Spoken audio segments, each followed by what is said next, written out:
Charlie, bonjour. Oui, bonjour. Bienvenue. Bonjour XCI et bonjour à monsieur le gouverneur, le préfet, je voulais dire. Alors, une question. Concernant la facture, bon, je paye une facture d'eau. Et sur la facture d'eau, la facture est impactée par un prélèvement ODE, Office de l'eau.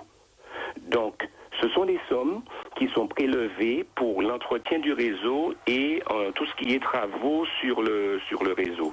La question que je me pose, depuis des années, ces sommes sont prélevées.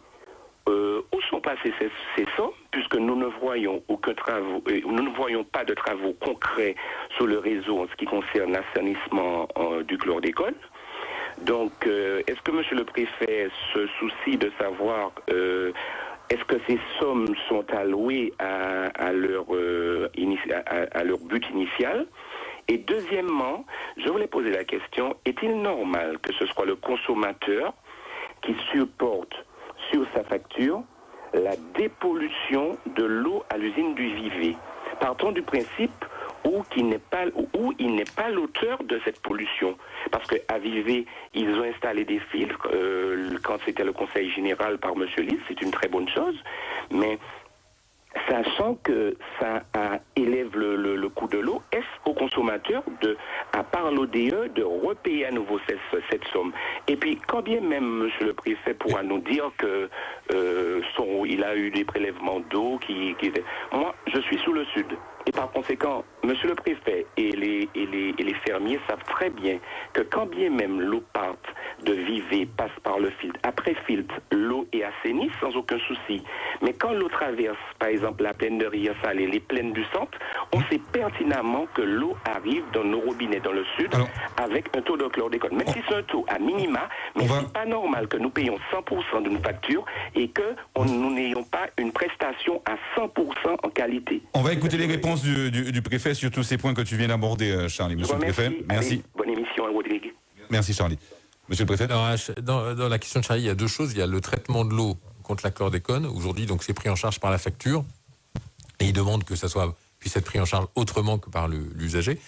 Donc, quand c'est pas l'usager, c'est le contribuable. Donc, ça revient à la même chose. C'est parfois le même, mais c'est une question politique. Je pense il est juste de la poser. Et puis, il y a la question ensuite des prélèvements sur les factures pour l'ODE. L'ODE, c'est l'Office de l'eau, qui est présidé par une élue de la CTM. Je suis très content que les 3 EPCI, qui ont changé d'ailleurs de dirigeants, aient décidé enfin d'assumer leurs responsabilités. La compétence eau est, depuis le 1er janvier 2017, non plus des communes, mais des communautés de communes. Et depuis 1 an, on veut nous faire croire que c'est la CTM. L'Office de l'eau, qui est présidé par une élue de la CTM, il dit est-ce que l'argent revient bien au chantier? Alors moi je peux lui dire que oui, parce que c'est de l'argent public, donc c'est contrôlé, il y a le comptable public qui vérifie la recette et la dépense, mais je l'invite à aller sur le site de l'ODE pour aller voir à quoi servent concrètement ces investissements. Ils sont pas suffisants, je dirais, les crédits de l'ODE sont complétés par des crédits de l'État, donc les travaux dans les rivières ne sont pas payés, dans les canalisations ne sont pas payés uniquement par les prélèvements sur les usagers quand ils payent leurs factures, mais aussi beaucoup par des crédits de l'État. Et j'ai annoncé d'ailleurs au titre du plan de relance, les premiers crédits du plan de relance ici en Martinique sont venus sur l'eau. C'est 6 millions d'euros qui ont été annoncés en octobre. Nous avons eu beaucoup de mal, nous l'avons dit, mais là, les 3 présidents de PCI disent les réseaux fuient à Fort-de-France à 56%, à 52%. On n'a pas de surpresseur, on a des problèmes de courant électrique. Et on va faire des investissements avec l'aide de l'État. On aligne un certain nombre de millions. On s'aperçoit que c'est l'espace sud qui fait plus que la CACEM et beaucoup plus que Cap-Nord. Sont-ils plus riches? En tout cas, c'est chez eux qu'il y a, dans le sud, il y a des mornes, il faut des surpresseurs. Oui. Bon. Ils parlent d'en mettre 2, rapidement. Oui, mais ce que je note, et puis en même temps, la SME dit, j'ai engagé enfin. Tu as remarqué que le dirigeant de la SME a changé. Oui. Tout à fait. Tout à fait. La multinationale de l'eau qui pille l'eau en Afrique. Qui pille l'eau en Afrique. Pas que. Pas que. Non, mais ici, Mais c'est une multinationale. Donc, ce sont des sommes qui sont prélevées pour l'entretien du réseau et tout ce qui est travaux sur le réseau. La question que je me pose, depuis des années, ces sommes sont prélevées. Où sont passées ces sommes, puisque nous ne voyons aucun travaux, nous ne voyons pas de travaux concrets sur le réseau en ce qui concerne l'assainissement du chlordécone. Donc, est-ce que Monsieur le Préfet se soucie de savoir est-ce que ces sommes sont allouées à leur but initial? Et deuxièmement, je voulais poser la question, est-il normal que ce soit le consommateur qui supporte sur sa facture la dépollution de l'eau à l'usine du Vivet? La multinationale de l'eau qui pille l'eau en Afrique. Qui pille l'eau en Afrique. Pas que. Pas que. non, mais ici, Mais c'est une multinationale. donc on nous paye aussi. Bon, c'est une filiale de... Il paye pas l'eau. Il paye pas l'eau. C'est une filiale de Suez. Oui. Bon, c'est le grand capital international. Voilà. Oui, mais, Eh oui. mais oui, non, Bon, mais alors, qu'est-ce qu'on va dire aux Martiniquais, Michel? On est en pandémie, le carême arrive. Je ne rentre pas dans ça. Mais- Non, Enfin, non. la seule chose qu'on peut C'est dire... une situation, Michel, c'est une Michel, situation qui résulte de, il va le dire, de dizaines d'années d'incurie. Mais oui. Tu vas demander, je ne vais quand même pas avoir l'outrecuidance de demander aux trois présidents de PCI de résoudre ça dans les semaines qui viennent. Surtout que la multinationale en Alors, question... on dit il faut prier. Ah ben tu vois, j'allais dire ça. Ça au moins... Il faut prier que la pluie qui est tombée là ces jours-ci continue et qu'on n'ait pas un carême aussi dur Tout celui de l'année que celui de l'année dernière. Non mais Michel, ne donne pas de faux espoirs aux gens. Le mois de décembre 2020 a été le mois de décembre le plus sec depuis je ne sais plus combien de décennies. Tout à fait. C'est mal barré. On a un déficit. C'est mal barré. On a un déficit de pluie. C'est mal barré. Bon, tout ce qu'on peut souhaiter, c'est que tu nous inclines, je présume, à prier encore plus fort. Mais la carrière vers nous. J'ai écrit il y a quelques mois sur 2 numéros de justice à partir d'une étude de l'INSEE sur la décomposition des comptes. On a pu avoir une chose qu'on ne sait jamais, dont on ne parle jamais, c'est le montant des profits réalisés par les capitalistes en Martinique. Et on a comparé ça au montant des investissements.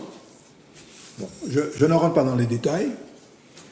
L'excédent brut d'exploitation, c'est-à-dire le partage de la richesse entre le capital et le travail, depuis une dizaine d'années, s'est déplacé en profit du capital.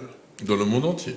Dans le monde entier. Et notre ami Sudry avait déjà fait une étude il y a 4-5 ans là-dessus, et c'est confirmé. Et un économiste qui n'est pas de mon bord, qui est plutôt un homme de droite, Christian Jules Joseph, qui est un ami d'ailleurs, bon, il a fait sa thèse sur Marx, un doctorat. Il a glissé. Mais il a glissé, bon. Et il est arrivé à la même conclusion, c'est que la défiscalisation n'a pas eu d'effet, ça a gonflé les profits, et que les types n'investissent pas. Bon. Parce que c'est bien joli de demander à la puissance publique de s'endetter. Évidemment, les dettes d'aujourd'hui sont les impôts de demain. Nous le savons bien. Mais il faudrait peut-être que les capitalistes et que les banques mettent la main à la poche. Il y a une réflexion en cours chez un certain nombre d'industriels et de capitalistes, comme les appelle Michel. C'est leur nom. Une réflexion en cours qui est celle de faire un chèque pour que cette histoire s'arrête. Je préfère vous le dire.